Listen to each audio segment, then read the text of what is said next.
Hi friends, வணக்கம். Welcome to sofa vlog. இன்றைக்கி நம்ம ரொம்ப சிம்பிளான முறையில் கேரட் பீன்ஸு பொரியல் எப்படி செய்யறதுன்னு பார்க்கலாம் வாங்க.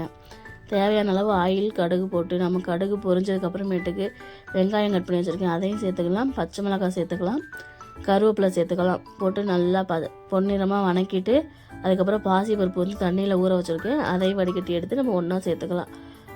கேரட்டும் பீன்ஸும் நம்ம கட் பண்ணி கழுவி எடுத்து வச்சுருக்கிறோம், அதையும் இப்போ ஒன்றா சேர்த்துக்கலாம்.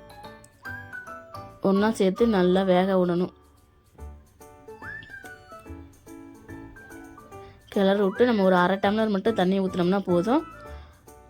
தேவையான அளவு உப்பு போட்டுக்கலாம். போட்டு நம்ம மூடி வச்சிட்டோம்னா ஒரு 5 நிமிஷத்துக்கு ஒருக்க நம்ம கிளறி விட்டு வேக விடணும், இல்லைன்னா அடி பிடிச்சிக்கும். சைடில் நம்ம தேங்காயும் துருவி வச்சுக்கலாம். பார்த்திங்களா, இந்த அளவுக்கு வேகிற வரைக்கும் நம்ம கிளறி விட்டு எடுத்து வச்சுக்கணும்.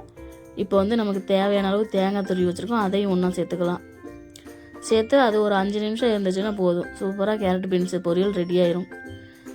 கண்டிப்பாக நீங்கள் ட்ரை பண்ணி பாருங்கள். இந்த வீடியோ பிடிச்சிருந்ததுன்னா லைக் பண்ணுங்கள், ஷேர் பண்ணுங்கள், சப்ஸ்கிரைப் பண்ணுங்கள். ஓகே ஃப்ரெண்ட்ஸ், பாய்.